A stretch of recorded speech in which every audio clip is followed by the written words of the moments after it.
Shalom, selamat malam Bapak Ibu sekalian. Senang sekali kita ketemu lagi di Pemuritan Trio Group. Hari ini Rabu 15 Juli 2020, sudah minggu yang ketiga di bulan Juli ini. Nah, saya ingin sharing sedikit kenapa kita perlu pemuritan, kenapa kita perlu dipimpin firman Tuhan setiap minggunya. Karena firman Tuhan adalah pelita bagi kaki kita dan terang bagi jalan kita.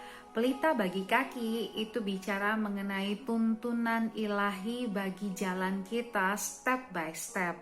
Dengan tuntunan ilahi dari firman Tuhan, kita pasti berjalan di jalan yang benar. Kalau tanpa firman Tuhan yang memimpin dan menuntun langkah-langkah kita, bisa jadi kita jalan di jalan yang salah atau kita mengambil jalan yang penuh dengan mara bahaya. Dengan tuntunan Tuhan kita tahu kapan belok kanan, kapan belok kiri, kapan bisa mempercepat langkah, kapan kita harus berhenti sejenak. Itu gunanya pelita di kaki. Lalu kemudian firman Tuhan adalah terang bagi jalan kita. Terang bagi jalan kita ini seperti lampu jauh di mobil. Kalau kita lewati satu daerah yang tanpa terang di mana-mana, lalu kemudian kita punya lampu jauh ini, kita akan aman di jalan. Kita tidak akan jatuh terperosok ke jurang. Kita tidak akan menabrak pohon atau apapun, karena terang itu menuntun kita sampai ke tujuan kita yang jelas. So, firman Tuhan sangat kita butuhkan untuk menjadi tuntunan kita. Dan setiap minggunya kita diberikan Tuhan, rema firman Tuhan yang khusus. Oleh karena itu kita harus mempersiapkan diri untuk mau menerimanya dan mau mempelajarinya. Jadi malam hari ini mari buka hati kita. Siapkan tanah hati kita yang terbaik, supaya kita bisa menyerap firman Tuhan. Dan itu menjadi kekuatan kita untuk bertumbuh dan berbuah. Yuk kita berdoa sebelum kita mempelajari firman Tuhan malam hari ini. Bapa yang baik, kami bersyukur untuk kebaikan-Mu sepanjang hari ini.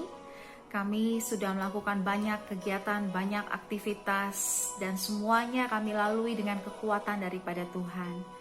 Dan malam hari ini sebelum kami beristirahat, kami rindu diisi lagi dengan firman, dituntun lagi dengan hikmat Tuhan, diajari lagi oleh Roh Kudus.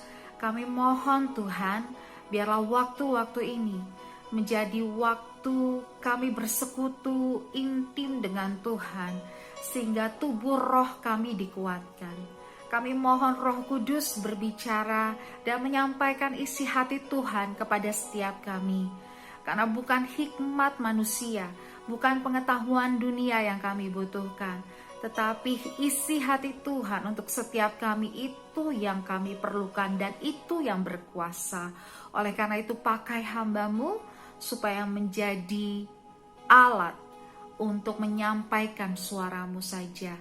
Dan waktu-waktu ke depan ini, biarlah Roh Kudus saja yang menuntun setiap kami dimanapun kami berada. Terima kasih Bapa, dengan sukacita dan dengan gembira kami mau menerima firman-Mu malam hari ini. Di dalam nama Tuhan Yesus, yang siap belajar sama-sama katakan, Amen. Firman Tuhan minggu ini mengajarkan kita untuk memahami lebih lagi kehidupan online dan offline. Online and offline life. Kehidupan online dan offline ini sudah menjadi keseharian kita sekarang, karena hampir semua aspek kehidupan itu kita lakukan dengan dua cara ini. Yang pasti di bisnis, di usaha, pekerjaan itu dua cara, online dan offline jalan bersamaan. Dan di pendidikan juga demikian, online itu berjalan bersamaan dengan offline, offline-nya mungkin sekarang lebih sedikit. Di medis juga demikian. Jadi beberapa hari yang lalu papa saya mau ke dokter, tetapi karena belum berani ke Siloam, jadi meet dengan dokternya itu lewat Zoom gitu. Jadi dengan online juga. Lalu ibadah pun kita online dan offline. Beberapa gereja sudah buka untuk ibadah offline, tetapi online-nya tetap berjalan. Jadi sekarang kita melihat bahwa kita masuk di dalam era di mana online dan offline itu harus berjalan bersamaan. Kita tidak lagi bisa memilih apakah kita mau offline saja atau mau online saja. Mau tidak mau, dua cara ini harus berjalan berbarengan dan kemudian bersinergi, saling melengkapi satu sama lain, sehingga apa? Sehingga kehidupan kita menjadi jauh lebih mudah, jauh lebih baik, dan jauh lebih menyenangkan untuk dijalani di new normal ini. Era yang baru, saudara. Dulu beberapa tahun yang lalu kita sudah didengung-dengungkan dengan e-commerce, dengan ekonomi global. Tapi rasanya walaupun ada satu dua yang mempelajarinya, itu tidak langsung mempelajarinya dengan betul-betul, dengan sungguh-sungguh. Betul ya? Jadi ya kita sekedar tahu, lalu kemudian yang ngerti bisa jualan di Facebook, bisa jualan di media sosial lainnya, lalu kemudian bisa punya toko virtual dan sebagainya. Kita tahu, sekedar tahu. Tapi dari pandemi ini, di era ini, kita mau tidak mau nyebur langsung untuk mengerjakan praktek online itu seperti apa.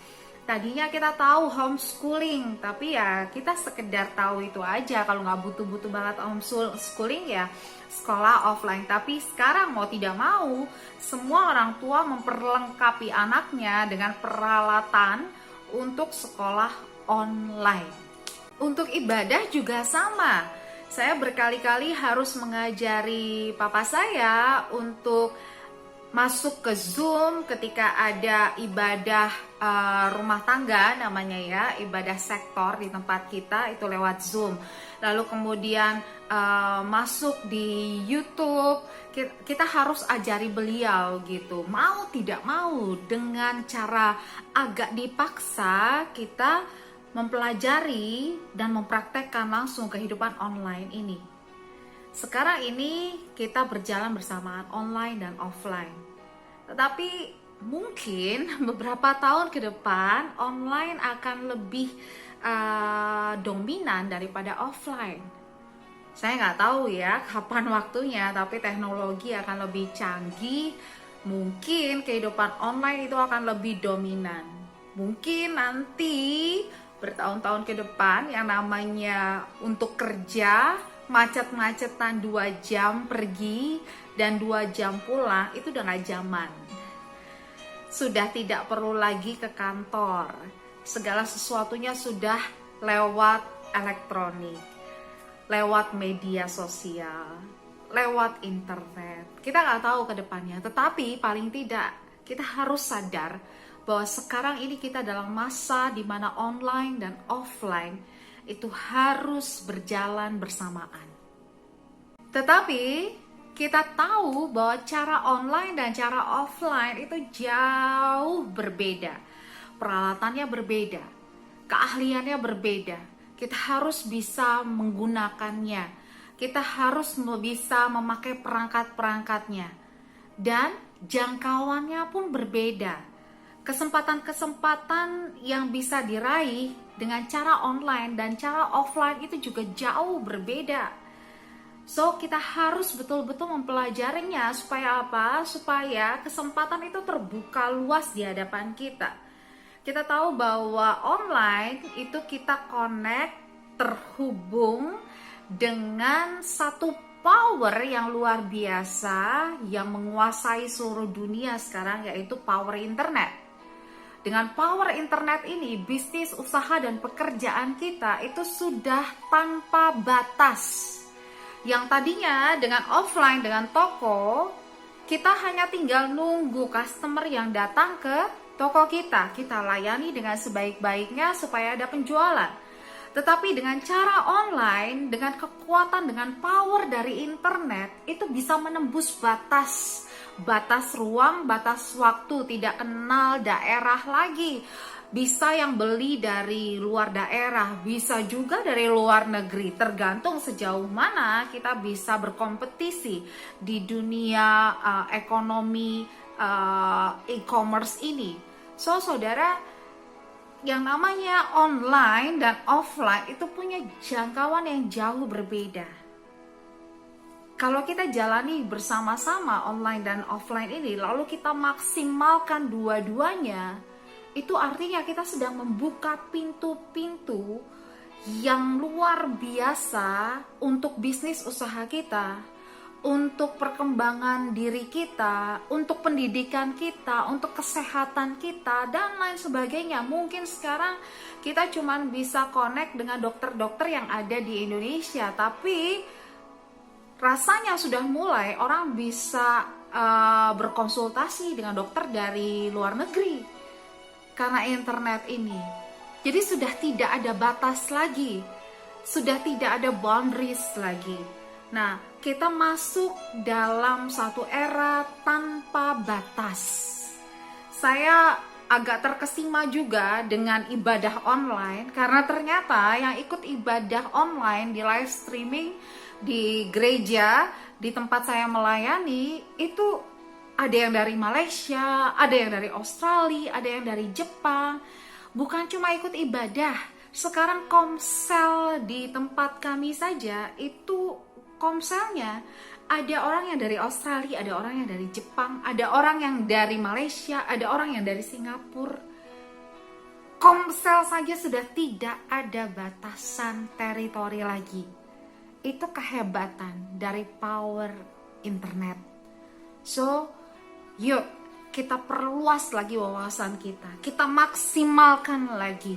Sekarang kita bekerja dengan dua kaki ini, dan dua kaki ini punya kekhususan tersendiri.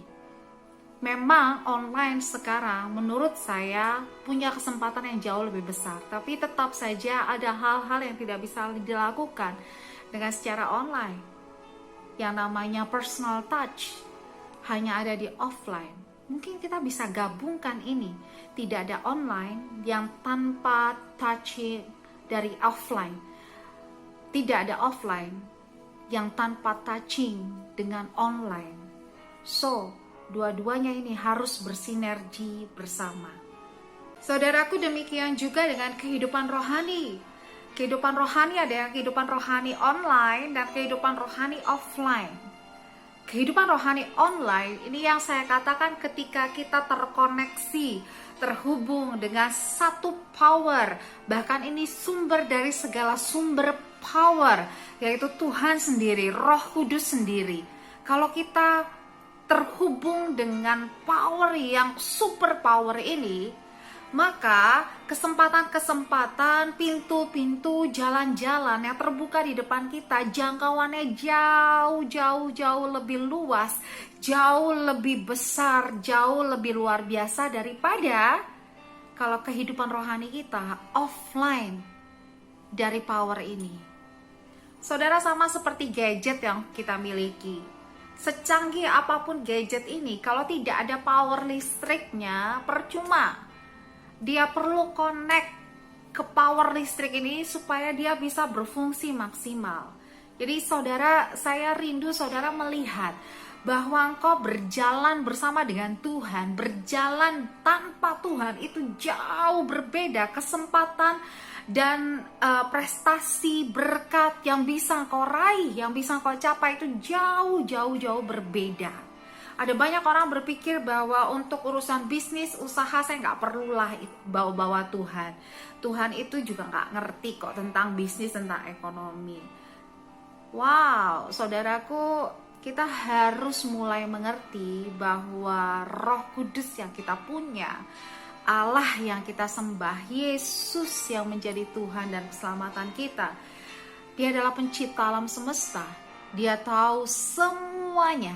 Bahkan internet yang menurut kita adalah satu keajaiban di era ini, di zaman ini, di masa ini, bagi Dia itu adalah sesuatu yang segelintir saja. Kemampuan internet itu cuman mungkin gak ada seujung kukunya Tuhan gitu ya.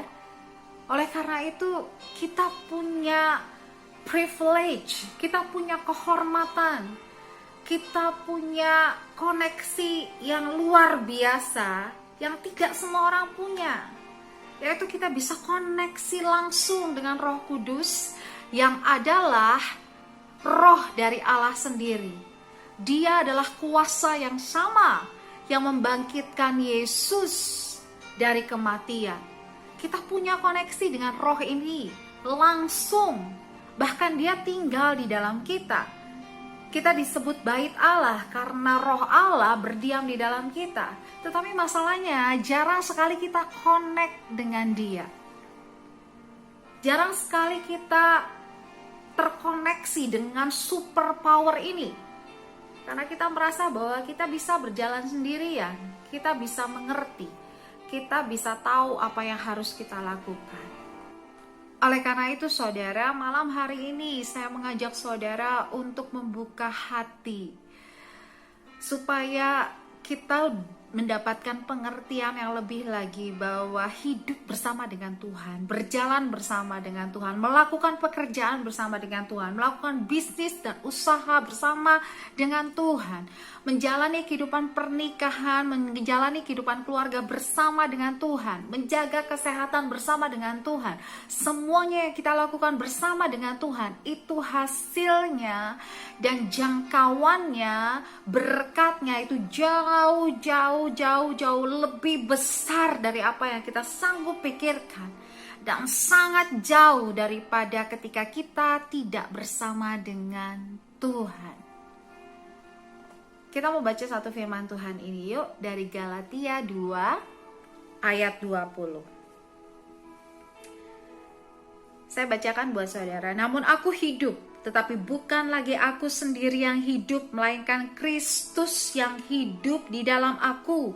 Dan hidupku yang kuhidupi sekarang di dalam daging adalah hidup oleh iman dalam Anak Allah yang telah mengasihi aku dan menyerahkan dirinya untuk aku. Saudaraku, kita hidup itu bukan kita lagi. Karena sekarang dalam bait ini, dalam tubuh ini, ada super power, ada roh Allah, ada Roh Kudus yang punya kuasa yang sangat-sangat luar biasa besar yang tinggal di dalam kita. Dan luar biasanya Roh Kudus ini sudah berkomitmen untuk menjadi pengajar kita, penolong kita, penghibur kita, yang memberikan kita pengertian, yang memberikan kita hikmat. Tetapi jarang sekali kita memaksimalkan koneksi kita dengan super power ini. Oleh karena itu, sehari-hari kita banyak trial and error. Kita coba ini, coba itu, dan akhirnya gagal. Lalu kemudian ini kok tidak maksimal dan sebagainya. Karena apa? Karena kita berjalan sendiri ya. Satu kali saya sedang membaca firman Tuhan, lalu kemudian saya nggak ngerti satu ayat ini maksudnya apa. Saya buka konkordasi, saya buka Alkitab bahasa aslinya dari bahasa Yunani, lalu saya lihat terjemahannya, saya lihat bahasa lain lagi. Saya masih nggak ketemu, saya masih nggak ngerti ayat firman Tuhan ini maksudnya apa. Dan saya seperti bisa rasakan Roh Kudus bertanya, kamu lagi apa?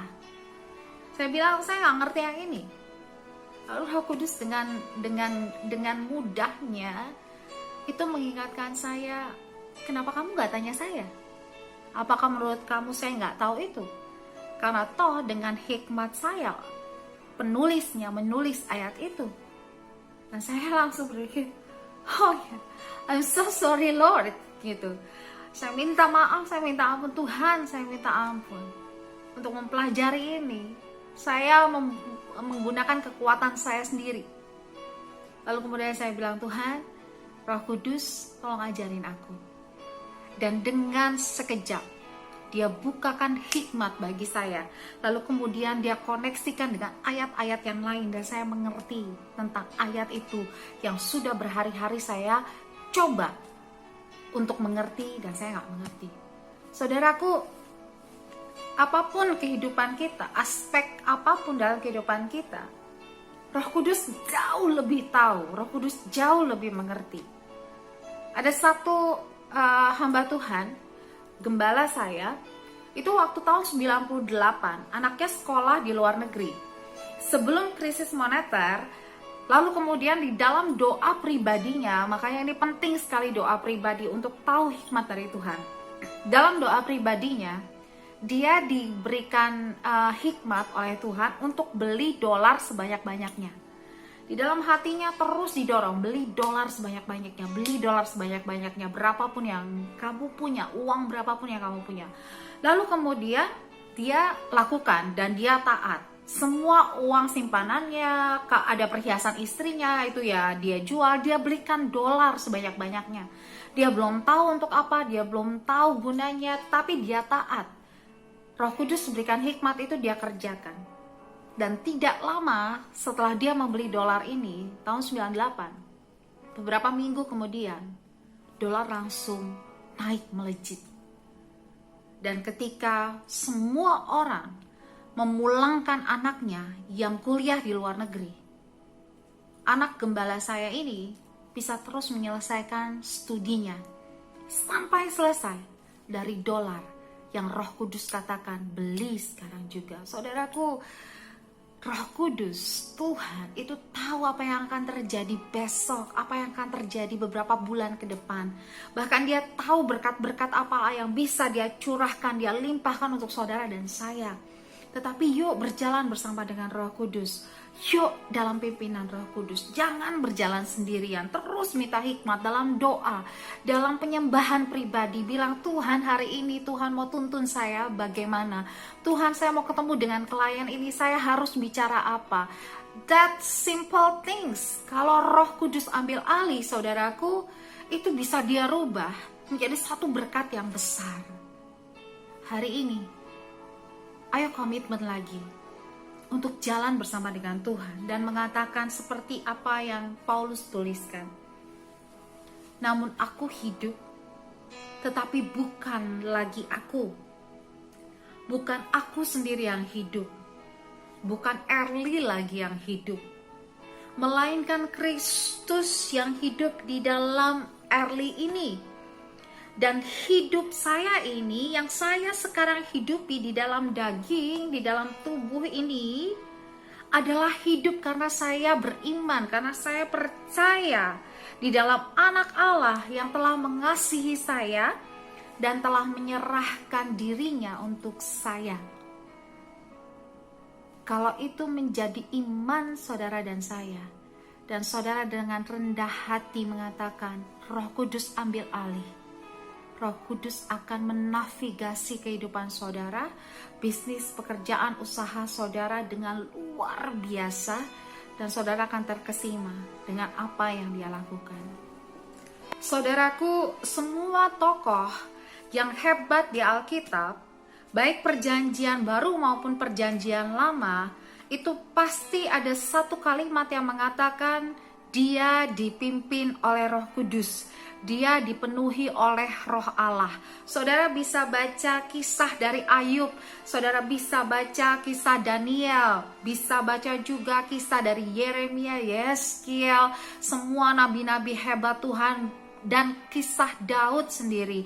Bahkan di perjanjian baru semua rasul-rasul itu mengalami tuntunan Tuhan, berjalan bersama dengan Tuhan, sehingga mereka bisa melakukan hal-hal yang luar biasa hebat. Bahkan Yesus sendiri itu mensubmit dirinya dalam pimpinan Roh Kudus, dalam perjalanannya melakukan misi penyelamatan untuk dunia ini. So, saudaraku, kalau orang-orang hebat ini butuh Roh Kudus, apalagi saudara dan saya, apalagi kita. Saya mau bacakan satu kisah yang dialami oleh Daniel ketika dia online dengan kuasa, dengan super power itu. Ketika dia offline, saya tahu, saya yakin dia tidak akan bisa mengerjakan hal-hal hebat. Daniel adalah penasehat raja selama 4 raja berganti. atasannya berganti, rajanya berganti, dia tidak pernah tersingkirkan dari posisinya. Apakah karena dia? No, tetapi karena kehidupannya terus dipimpin oleh Roh Kudus. Dia terus diberikan pencerahan, dibukakan hikmat-hikmat, sampai raja berganti pun Daniel tidak pernah digantikan.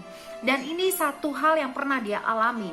Kalau saudara mau pelajari, yuk baca sama-sama dengan saya Daniel 9 ayat 20 sampai dengan 23. Saya akan bacakan ya. Sementara aku berbicara dan berdoa dan mengaku dosaku dan dosa bangsaku, bangsa Israel, dan menyampaikan kepada Tuhan Allahku permohonanku bagi gunung kudus Allahku. Sementara aku berbicara dalam doa, terbanglah dengan cepat ke arahku Gabriel.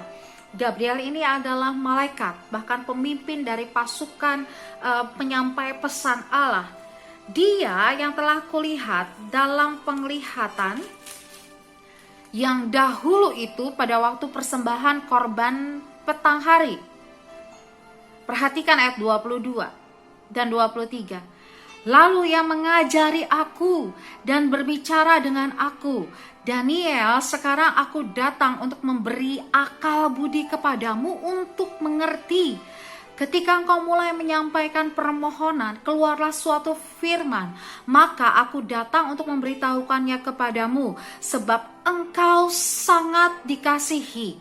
Jadi camkanlah firman itu dan perhatikanlah penglihatan itu. Wow. Saudara, ketika dia online dengan Roh Kudus, ketika dia online dengan Tuhan dalam doanya, dalam permohonannya dia berseru-seru, saudara, yang terjadi adalah pengalaman yang spektakuler, pengalaman yang supranatural. Saudara, kalau Daniel bisa mengalami itu, kita pun bisa mengalami itu.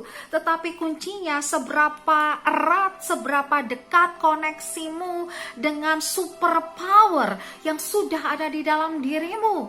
Bahkan sampai Tuhan berkata bahwa Tuhan itu sangat mengasihi dia, dan sejak dia memohonkan sesuatu, dia menyuruh Gabriel untuk turun, untuk langsung terbang cepat.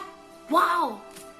Bahkan malaikat disuruh terbang cepat untuk mendapati Daniel untuk menyampaikan firman Tuhan. Saudara, Alkitab itu bukan cerita hayal, bukan cerita halusinasi. No, Alkitab adalah kebenaran. Dan kalau Daniel bisa mengalami ini, karena koneksinya dengan sang superpower itu begitu luar biasa, saudara dan saya juga bisa mengalami ini. Bahkan Gabriel berkata, aku akan memberikan kepadamu hikmat, sebab aku akan mengajari, memberikan engkau akal budi, untuk engkau mengerti. Luar biasa. Saudaraku, ada banyak hal yang saudara dan saya nggak ngerti ke depannya. Saudara boleh belajar dari Mbah Google. Saudara boleh belajar dari buku-buku. Saya terbatas sekali mempelajari firman Tuhan. Saya boleh belajar dari konkordasi. Saya sedang menyelesaikan disertasi S3 saya. Saya belajar dan belajar lagi. Tapi tetap saja semakin saya belajar, semakin saya tidak mengerti. Semakin saya merasa bodoh di hadapan Tuhan.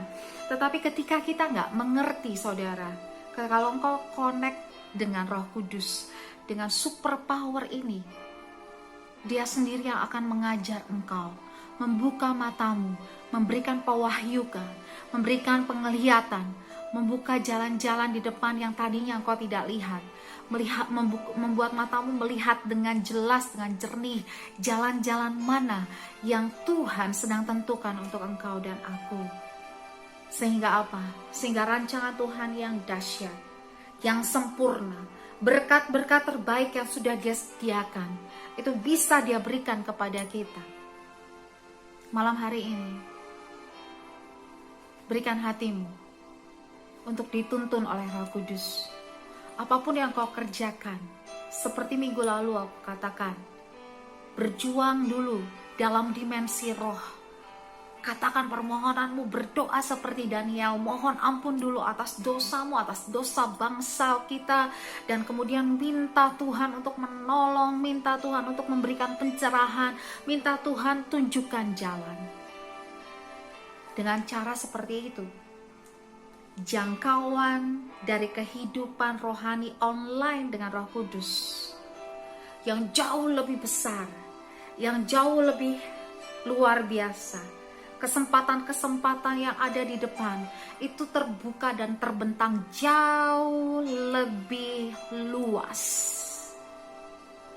Tetapi ingat, kehidupan online rohani dan kehidupan offline yang kita kerjakan dalam darah dan daging pun harus bersinergi bersama. Tidak bisa kita berdoa, memohon, berteriak, menaikkan pujian siang dan malam tanpa bekerja keras, tanpa belajar. Tetapi dalam kerja keras itu ada berkat Tuhan. Dengan belajar itu ada hikmat dari Roh Kudus. Sehingga kita dengan teman-teman kita sama-sama belajar. Tetapi pencerahan yang kita dapatkan, hikmat yang kita dapatkan itu jauh lebih luar biasa. Kita dengan orang lain, dengan kompetitor kita, dengan semua orang yang bekerja dan berbisnis di bidang yang sama, sama-sama bekerja keras. Tapi kita bekerja keras bersama dengan superpower. Itu membuka tingkap-tingkap langit yang lebih dan lebih lagi daripada orang-orang lain.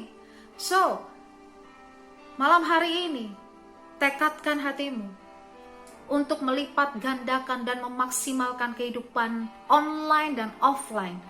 Baik dalam kehidupan sehari-hari, di dalam dunia ini, dalam pekerjaan kita, maupun dalam kehidupan rohani kita. Karena kalau semuanya bersinergi dengan baik, dengan luar biasa satu sama lain, wow, apa yang Tuhan katakan, berkat berkelimpahan, kemenangan demi kemenangan, dibawa pada kemuliaan demi kemuliaan, naik dan tidak turun, menjadi kepala dan bukan ekor, itu terjadi dalam kehidupan saudara dan saya.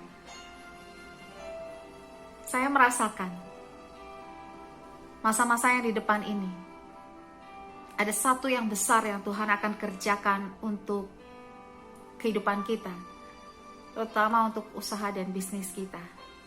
Tetapi kuncinya kembali lagi kepada saudara dan saya.